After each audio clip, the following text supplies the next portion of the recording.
What are the most important takeaways from the Ravens-Dolphins clunker on Thursday Night Football? Who are the players you should be targeting as your core for DFS on DraftKings and FanDuel lineups in week number 10, Sunday, Monday action? It's time to find out right here as we close the week on Locked On Fantasy Football. You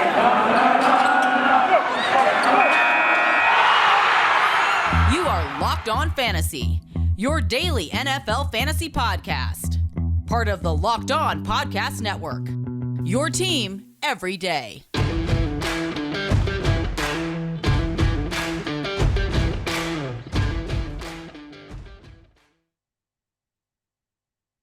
Greetings, everyone, and welcome to another edition of the Locked On Fantasy Football Podcast. As usual, I'm your host, Vinnie Iyer. When I'm not doing this, I'm writing about NFL and fantasy football for sportingnews.com.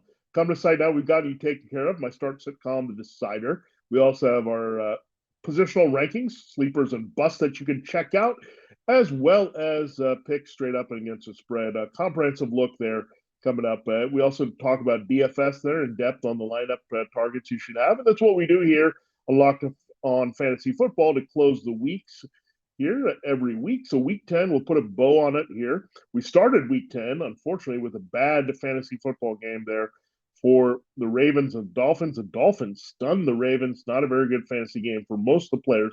The game, there were a few standouts, but definitely disappointing for some of the better matchups in that game. So we'll break that down for you in short, and then we'll dive into the core players you should target in your lineups for DraftKings and FanDuel, whether you're playing cash games or tournaments on the main slate there. So sticking with those 11 games there on Sunday, not doing the prime time there.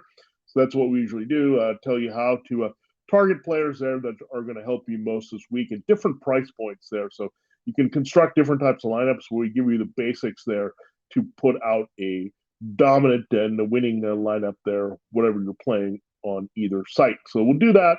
And then we'll close the show as we always do and the week with our injury updates for Sunday and Monday's game. So we'll look at that for you and in depth, and we'll get the final designations here on Friday for most of the games, except for Monday night, but we'll give you what is trending right now in that department as well. So before we get into it, thanks again for making Locked On Fantasy Football your first listen every day. We are free and available for you on all platforms. And this episode of Locked On Fantasy Football, I can proudly say, is brought to you by McDonald's, proudly serving communities since 1965. McDonald's has always been more than just a place to get tasty, affordable food. It's an official community center. A big thank you for our friends at McDonald's for always being there. I'm loving it. All right, let's quickly talk about this Ravens-Dolphins game. Quickly, because it was awful for a lot of fantasy football purposes here. Let's start with the Ravens. We thought they would run all over the Dolphins, and that included Lamar Jackson. The Dolphins have been really bad in the front.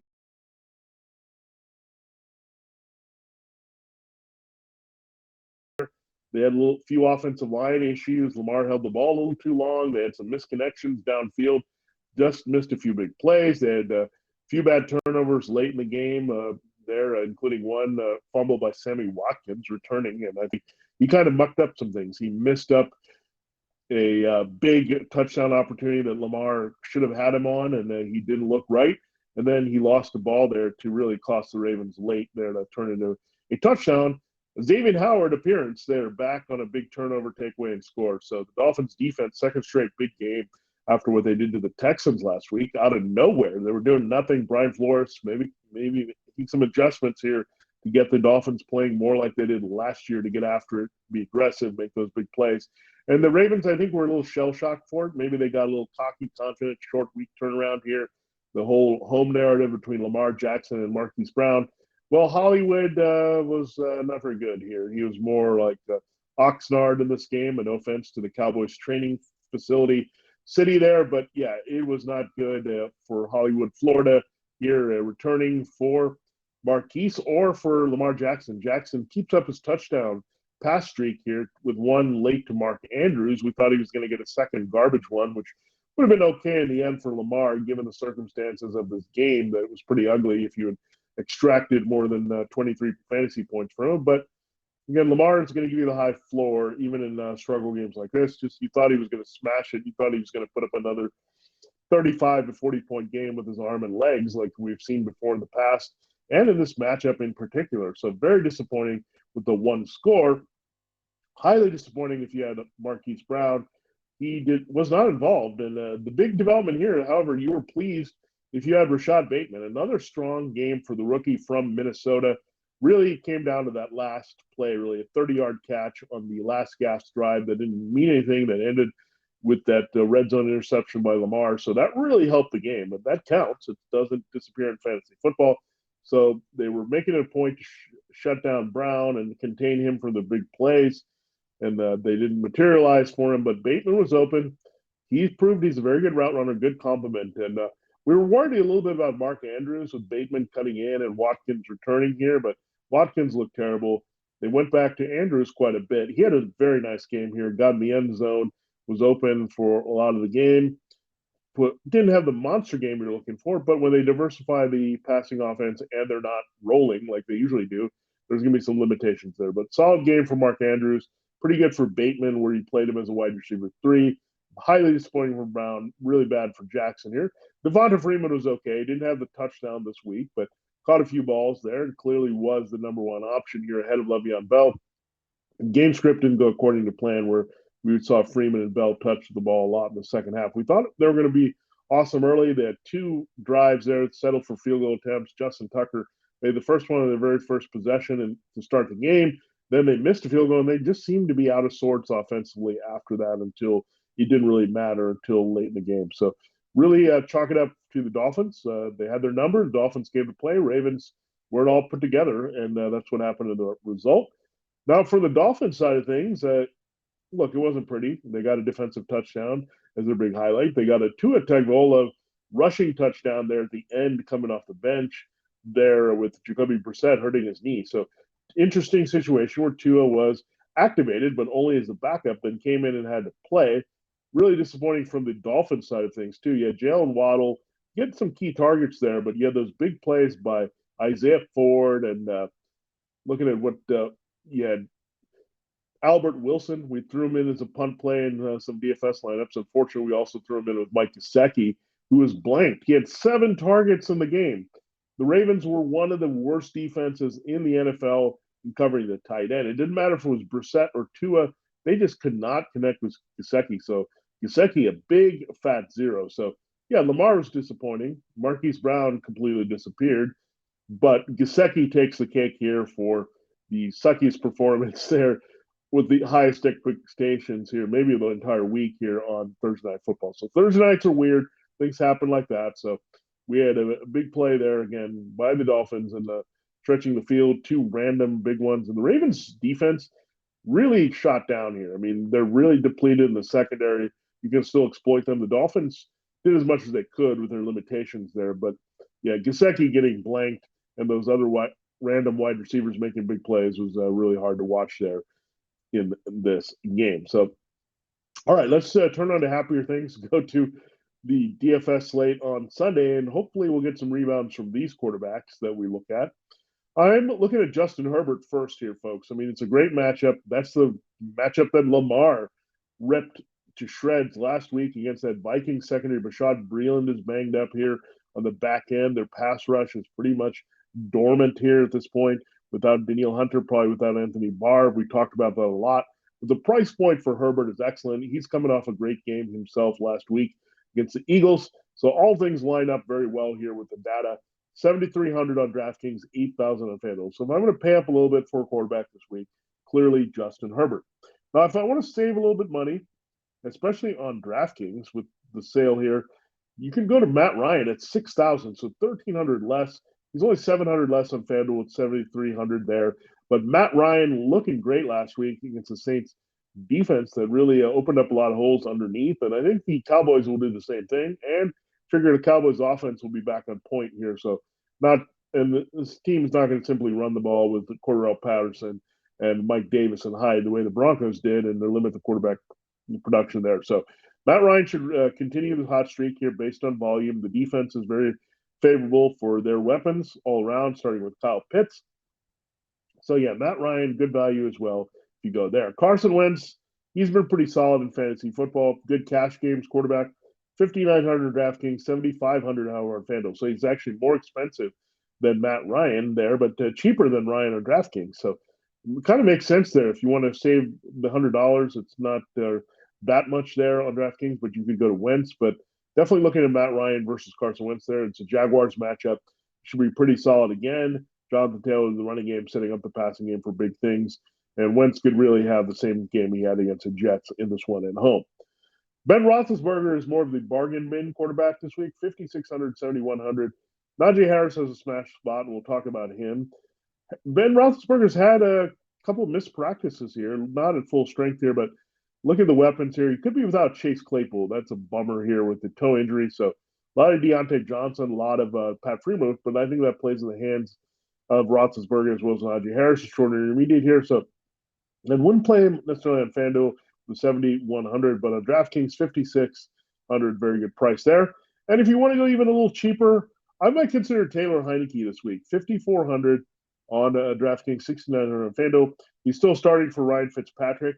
The Buccaneers secondary still has some issues. Their pass rush will be without Jason Pierre-Paul. They also can't run the ball in Washington in this matchup because Antonio Gibson is banged up.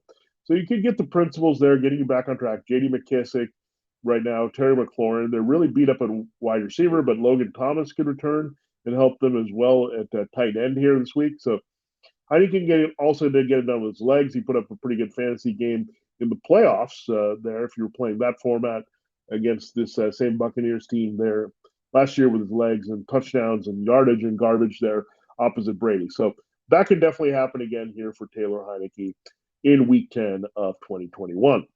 All right, there's a look at your Thursday Night Football takeaways, your quarterback core players to target there, DraftKings and FanDuel for DFS. We'll get to running backs, wide receivers, tight ends, and defense, and the recommendations there for DFS in our next segment. Then close the show with our injury updates as we promised.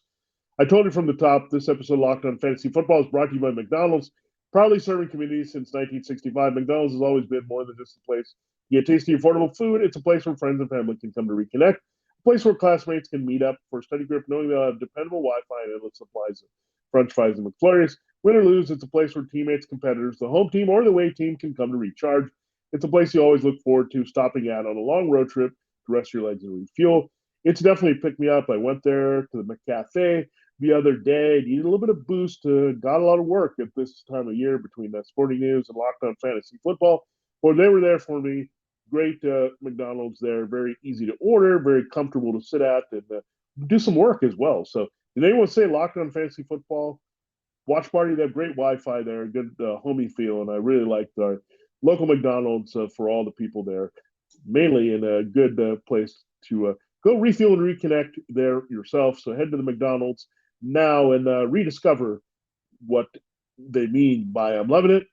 Ba-da-ba-ba-ba. All right, let's continue here looking at DFS targets in week number 10. Once again, I will tell you, thanks so much for making Locked On Fantasy Football your first listen every day. We are free and available to you. Remember that on all platforms all year round, 5 days a week.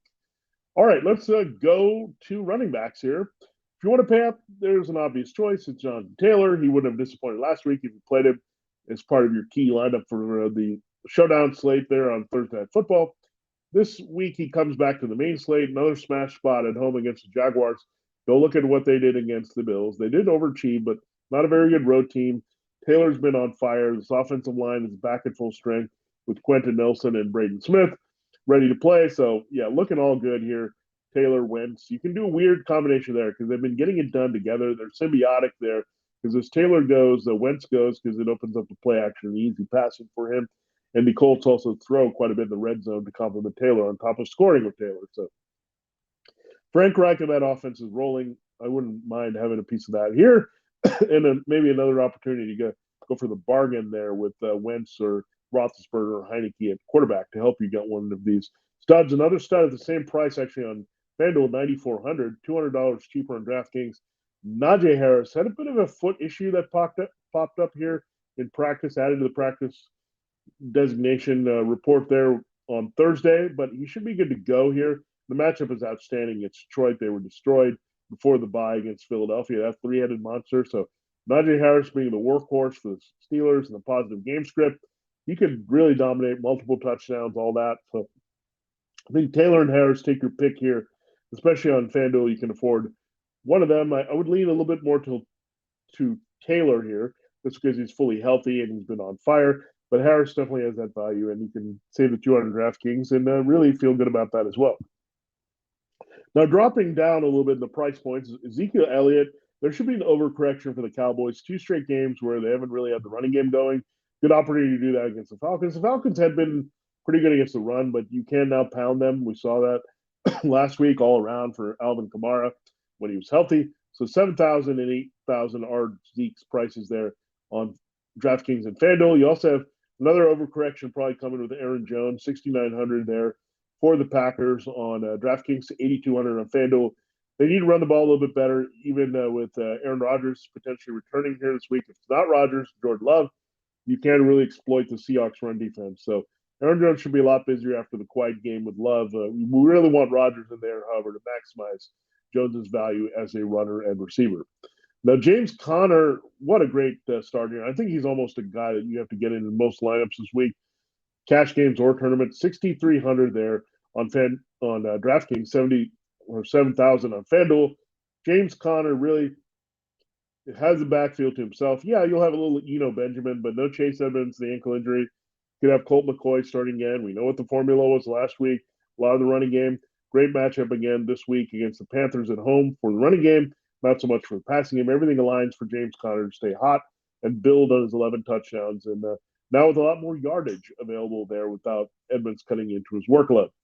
Chris Carson, you can also look in that matchup there for the Seahawks-Packers game. A lot of people might be off him coming off the neck injury, but they're going to give him the ball. Keep in mind, Alex Collins is banged up with a growing injury, and this Packers run defense is pretty weak as well. So overall, when you look at Carson, yeah, don't hesitate there. I also like Javonte Williams at 5,000 here on DraftKings, 5,800 on FanDuel. First 100-yard plus rushing game last week. Good matchup here against the Eagles. So both of these backs should be doing really well, but Williams particularly is a good value there in relation to Melvin Gordon. Let's watch Zach Moss. He didn't practice there on Wednesday for the Bills, limited. Why we're watching Zach Moss there, he has a concussion. He's not cleared on Friday. Devin Singletary is almost a must-play here at this value point. 4,700 and 6,000 are his prices for the Jets game. Singletary having this backfield load. I know they want to run the ball a little bit better. They've given up a little bit on it, but I think if Moss were out and they play with the game script that we should have expected last week against the Jaguars and against the Jets, kind of nice, interesting reverse trends there for the Colts and their matchups. And the Bills kind of swapped their matchups. Then Singletary we feel good about. And we started with a Taylor. Let's end with a Taylor. This could be the sleeper of the week. I know everyone's been on Darnus Johnson looking at the situation there with Nick Chubb, and we'll see if COVID-19 he gets cleared from that protocol with enough negative tests. But there's also a situation on the other side. Damian Harris and Ramondre Stevenson have missed 2 practices each in concussion. It's really hard to get cleared in a short week there to play, especially if you haven't practiced early. So, yeah, it could be a lot of J.J. Taylor. And a lot of people are on Brandon Bolden, but Bolden has a very specific role. He plays on special teams. He's a pass-catching back. Taylor, we've seen before. When these guys have been limited, they've powered in J.J. Taylor. They like him a lot here, with especially with James White on the shelf here. So will not surprise me at all if Taylor is the primary ball carrier with the key touches there for the Patriots, and maybe forgotten there because we're so focused on Johnson on the other side. It's hard because Taylor's had the multiple touchdown game, but not a lot of yardage, while Ernest had been a big-time player. So Ernest, they actually priced up a little bit. JJ is really priced down at 4,000 and 4,800. All right, let's turn our attention to wide receiver here. Terry McLaurin coming back. We talked about Taylor Heinicke, maybe a possible stack with him. They're going to have to throw the ball quite a bit against the secondary. 7,600 on DraftKings, 7,100 on FanDuel. On the other side of the game, I like Mike Evans a lot. Looks like Chris Godwin might miss the game with a foot injury. Antonio Brown not looking good with the ankle. We know also Rob Gronkowski with back spasms needs some time on the shelf again. So Mike Evans, what do? Slot receiver Mike Evans. Big play receiver Mike Evans. Red zone force Mike Evans. He's got to be all of those things for Tom Brady this week. Now, that should get him some attention and coverage from William Jackson III and some others from Washington. If that's the case, and there's no Godwin, Brown, or Gronk, it makes sense.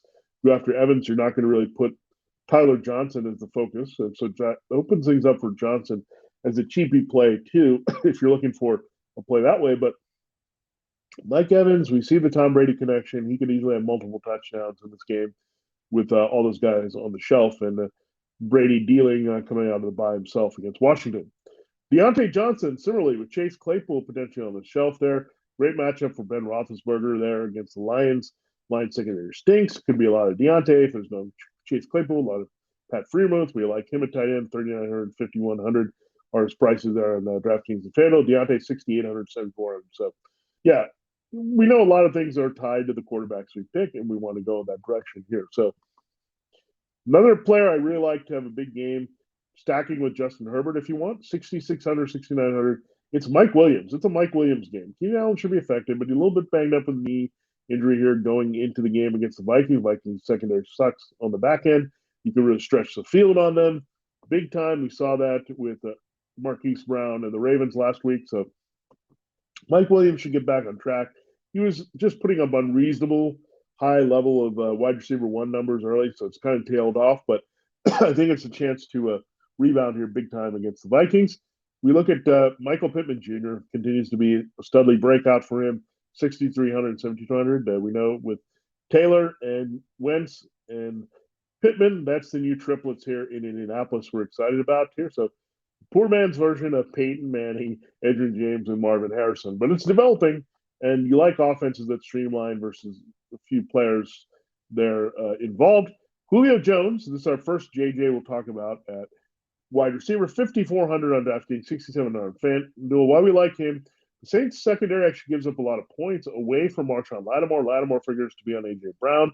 They'll move around Brown and he'll be fine, but Julio will get the easier matchup all game. He's usually getting a tough matchup against Marshawn Lattimore, but with Brown being more the alpha and the key target for the Titans. So I like him as a sneaky play this week. Let's make sure the hamstring's okay. He did have limited practice there on Thursday, but he played well last week, I thought, given the nature of the routes and targets he got. Jerry Jeudy is at 5,300, another JJ that we mentioned. 6,200 there on FanDuel. Again, the Eagles, we didn't know for sure if Darius Slay and Avonte Maddox would play there. Hamstring for Slay and ankle knee issue there for Maddox, but it looks like they're trending towards playing. Still, I like Jeudy to exploit things in the middle with the slot versus the outside receivers. Tim Patrick, a little bit banged up here with a knee issue. Cortland Sutton could be matched up with Slay here, and Steven Nelson's also been pretty good on the outside. So we look at Jerry Jeudy's slot, running a lot of routes. I think he's overdue for a big game. They're kind of been like the Rashad Bateman of this team. Potential for a touchdown as well for Jeudy. T.Y. Hilton looks like he's going to be cleared from his concussion. Yet another person to incorporate in that Colts offense this week. So, yeah, Hilton should have some chances for some big plays, 5,700, 6,000. Michael Gallup should return as well. All points are that from his calf injury, 4,000, 5,500. Here's why this is important here with Michael Gallup.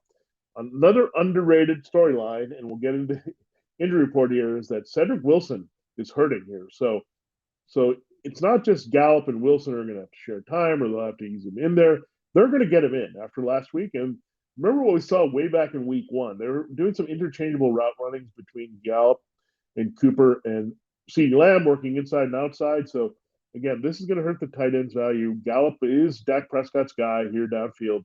And again, if there's no Cedric Wilson, he's going to step into that role. We know that the Falcons' secondary is pretty awful here. So, chance for Gallup to be rather productive as a wide receiver 3 right away. But for that value, you can definitely get 12 points, 3K return on DraftKings for him. They're at 4,000, 5,500 only on FanDuel. Now, here's one of my favorite plays of the week. I'm putting him in actually in a 10-team league where I have a ton of buys. Cooper Kupp is my other wide receiver, so there's a lot of pressure off. But usually I have Jamar Chase in there and some others that are off this week, and Darnell Mooney. So I had to just pick up somebody. I've been pretty much rolling with Chase, Mooney, and Kupp. So in the season long, I'm playing Deontay Harris. I love the matchup, and unfortunately, somebody caught onto that is playing Deontay Harris against me. But we can all play Deontay Harris and have him on our team in DFS. 4,400 on DraftKings, 5,400 on FanDuel. So, yeah, I love Harris. A couple of Harris recommendations, a few Taylors, all that kind of stuff here this week. So, interesting common last names, but I like Deontay Harris, and maybe no Damian Harris this week. So another D Harris has to come through this week, and I love him with Trevor Siemian and that being targeted and that matchup against the Titans is beautiful this week on the back end. They still gave up a lot to, speaking of Cooper Kupp, to him and Robert Woods last week, and Harris looks like the main guy over Marquise Callaway in this current situation of the Saints quarterbacking. Let's go to tight end. We told you about Pat Freeman with the 3,900, 5,100. Dawson Knox is going to return, looks like, with his hand injury. Great matchup here against the Jets. We saw Jack Doyle score against them last week. We also had the little fake offensive line / tight end touchdown. So Knox should find the end zone here against the Jets. 4,500 on DraftKings, 1,500 on FanDuel. I think he's actually been a key element of their offense that they've been missing a few weeks. So he was so important to what they were doing that he was on the shelf. Good downfield speed, stretching the field tight end, and he's put together with hands in the red zone this year. So love Dawson Knox. I told you about Freeman, 3,900, 5,100. But right in between, just right, is Noah Fant coming off the COVID-19 list, 4,300 on FanDuel, 5,700. I'm sorry, 4,300 DraftKings, 5,700 on FanDuel. Always we know the more expensive price is on FanDuel based on the salary cap and all that. But Noah Fant here. Here's another interesting development here. We talked about Judy in the middle of the field. We talked about a little bit, but the tight end injuries. Albert Ekwubunem is hurt for the Broncos. He tried to fill in for Fant and got hurt against the Cowboys. So their third stringer is a no-name here. So when we look at Noah Fant, he should see a lot of targets there this week. The Eagles play that to two-deep safety thing. We've talked about it quite a bit, where they allow a lot of underneath throws. We saw Hawkinson go off against them 2 weeks ago. We had Jared Cook and Donald Parham do some damage there from the Chargers against them last week. So Noah Fant, everything lines up. His profile athletically, having the week off, a little refreshed, points to him being very productive this week. Love that price point, 4,300, 5,700. And Tyler Conklin has come on a little bit. We looked at the matchup here against the Chargers. Pretty good for the tight ends. Didn't really see Dallas Goedert take advantage of that, but they've been throwing more to Tyler Conklin. They're 3,400, 5,300. How low can you go for a cheap play that can still get you return? That's Conklin this week. And finally, let's look at the situation with the Browns and Eagles at defense this week. So these are the two defenses I'm targeting with the Browns. Again, the Patriots could be down running backs this week. Mac Jones is a tough matchup. The Browns' pass defense is pretty nasty here. 2,800 there on DraftKings, 3,500 on FanDuel, targeting them. And I think the Eagles are a bit of a sleeper and a contrarian play this week. The Eagles are pretty good up front. The Broncos' offensive line, we've kind of documented that they have three big injuries there at left tackle, left guard, and right guard here this week. So we know the Eagles have a pretty good defensive front and can go after them this week. So some sacks and maybe some turnovers of Teddy Bridgewater to be had in that game, which is going to be a little ugly and low scoring, but enough production from those key receivers, Judy and Fant. They both can happen here. If you pass quite a bit, that's where you get the points. And I think that's what's going to happen against the Eagles this week. So I think I like the Browns in most formats here, but maybe just about taking the Browns on FanDuel and the Eagles and DraftKings and saving that money. All right, that takes care of your DFS look here for week number 10 for the main slate. We do still have to get into our injury updates. We'll get to that in our last segment. But hey, fantasy football fans, this is Vinnie Iyer with an incredible app everyone who buys gas needs to know about. It's called Get Upside. My listeners are making up 25 cents for every gallon of gas every time they fill up. Just download the free Get Upside app in the App Store or Google Play right now. Use the promo code Touchdown and get a bonus 25 cents per gallon on your first fill up. That's up to 50 cents cash back. Don't pay full price at the pump anymore. Get cash back using Get Upside. Just download the app for free. Use the promo code Touchdown to get up to 50 cents per gallon cash back on your first tank. Some people who drive a lot are making as much as $200 to $300 a month in cash back, and there's no catch. The cash back gets added right to your account. You can cash out anytime to your bank account, PayPal, or an e-gift card for Amazon and other brands. Just download the free Get Upside app and use the promo code Touchdown to get up to 50 cents per gallon cash back on your first tank. Again, that's the promo code Touchdown as you download the Get Upside app. All right, time to close the show here with our injury update. So these are just things that we're expecting to happen here as we get the designations later on Friday. We'll go down the line at all the main positions. We'll start with Arizona and Kyler Murray with the ankle injury. Hasn't practiced for 2 straight days. They could choose to rest him again for Colt McCoy in favor of the P.J. Walker-led Panthers says Sam Darnold's going to miss the game with his right shoulder injury. They did sign Cam Newton, but P.J. Walker is going to make the initial start here. Too quick of a turnaround for Newton to get ready and start against the Cardinals. Baker Mayfield has a foot injury as well, but he'll be fine. I don't like the matchup, however, against the Patriots. Here, Carson Wentz battling a bit of an illness, but he's good to go. The Jaguars not COVID-19 situation. Trevor Lawrence has a low ankle sprain. You're not going to use him, but he's going to be playing this week against the Colts. Zach Wilson closer to return, but still Mike White in there against the Bills.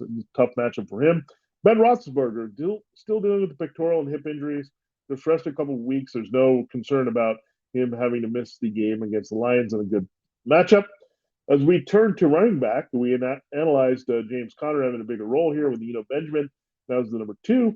You also don't have a Jonathan Ward. The concussion there is keeping the third running back out at this point, so that helps Conner. Chase Edmonds out for a while with the ankle injury. Zach Moss, upgrade to limited. We'll see with the concussion again. Devin Singletary becomes a very appealing play. If it's Moss and Singletary splitting, they're still okay, but more deep league flex. But if it's Singletary or Moss, and more looks like the former there with Singletary, then it's one guy in the backfield against this very weak Jets run defense, as we know. Nick Chubb, COVID-19 list. It could go either way here. He's vaccinated, so we'll see. Otherwise, it's going to be D'Ernest Johnson against the Patriots in a pretty favorable matchup there for D'Ernest there. So, yeah, he's a no-brainer RB2. Should Chubb miss the game, Chubb would be an RB1 if he plays. Ezekiel Elliott, they're limited with a knee contusion, but he'll play against the Falcons. Jamal Williams likely to miss another game for the Lions coming out of the bye. So a lot of DeAndre Swift, a little bit of Jamar Jefferson there against the Steelers this week. James Robinson was upgraded to limited there on Thursday. So trending towards playing. We know that happened last week. Got a limited practice on Friday, didn't play, but they're more optimistic. He goes against the Colts. He should be your lineup as an RB2. If so, Josh Jacobs good to go as an RB2 with a knee injury for the Raiders against the Chiefs. Justin Jackson probably going to miss another game for the Chargers, helping Austin Eckler's value continue to rise. We mentioned the Patriots situation. Harris and Stevenson. We didn't know what was going on with Damian and Ramondre. The concussion that clearly tells that they may not be cleared here. 2 missed practices for both of them. So again, Brandon Bolden, J.J. Taylor committee trending there to play against Cleveland for New England. Let's turn to the Saints. This is a big injury concern with Alvin Kamara. 2 missed practices with a knee injury. We'll see if we can get a limited session that would help him maybe be on track to play against the Titans. Should Alvin Kamara not play? Mark Ingram, yes, Mark Ingram is back with the Saints. We know that. Signed with the Texans, was moved in a trade with the Texans a couple weeks ago. So Alvin Kamara, they're available.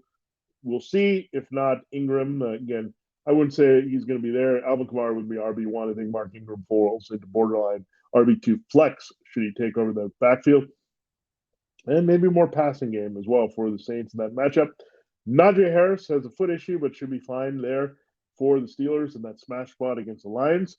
Elijah Mitchell, more issues with the ribs, but he should be good to go there for that Rams game, and a good game last week. Also getting involved in the receiving game, which is a big deal here for Mitchell's value.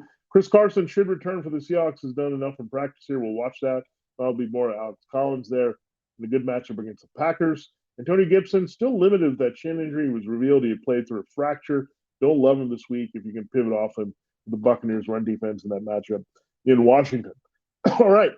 The Cardinals, DeAndre Hopkins missed 2 practices already with a hamstring. He could miss a game. Christian Kirk is good to go with a thumb injury. A.J. Green is going to come back from COVID-19. But they also could be down Rondale Moore. Neck and concussion issues there for Rondale. So those are a nasty combination of injuries. So probably the little guy is going to be out. Hopkins could be out. So going to be a lot of Kirk and Green there against the Panthers. But again, if it's Colt McCoy, downgrade for everyone. You can't go in that direction. And really trust James Conner even more in the season long in DFS. Buffalo Bills will have Cole Beasley in the lineup there with his ribs injury. He's seen a lot of targets. Want to see him have a little bit more production on his catches. Jarvis Landry should be fine against the Patriots. Tough matchup, however, this week.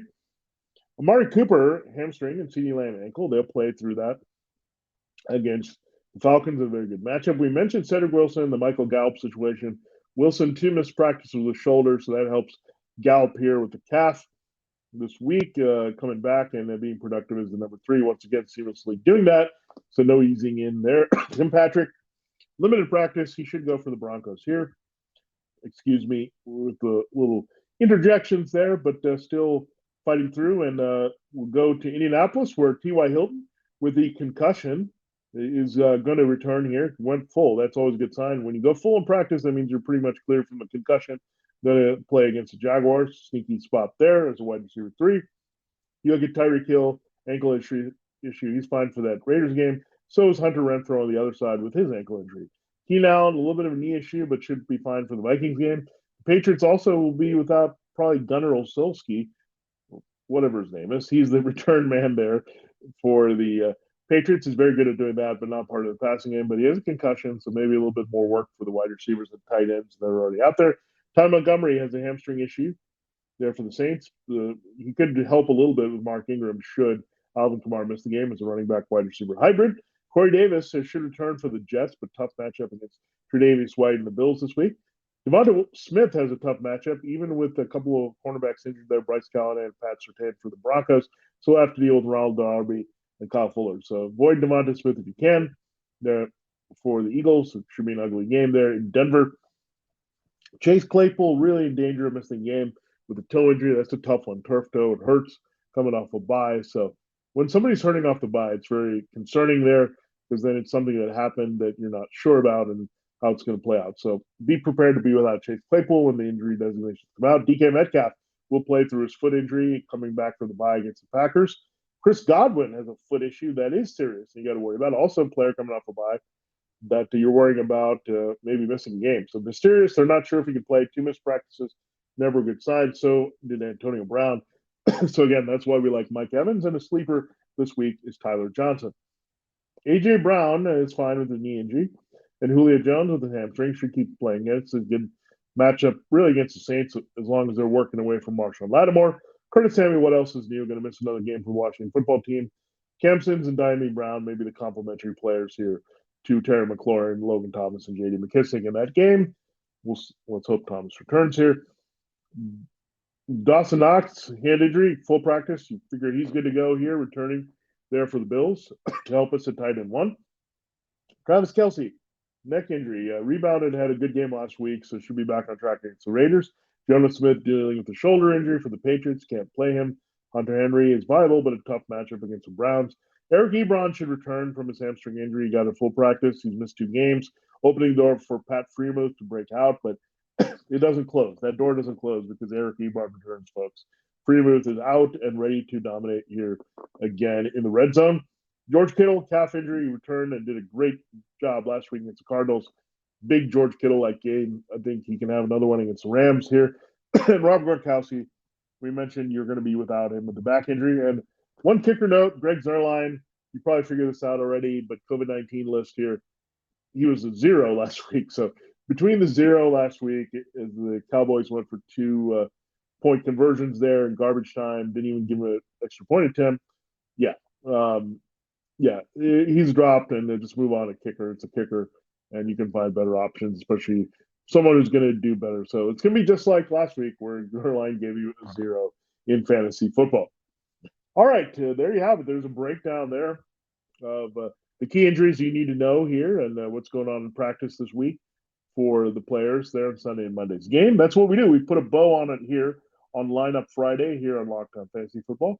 Thanks so much for listening to the show. Before we get out of here, I got to tell you about a show that you must check out. If you like gambling, you like fantasy football, got to check out Locked On Bets. It's your daily one-stop shop for all your gambling needs across sports. Locked On Bets here on the network.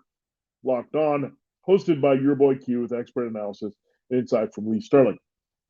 For Locked On Fantasy Football, this has been Vinnie Iyer.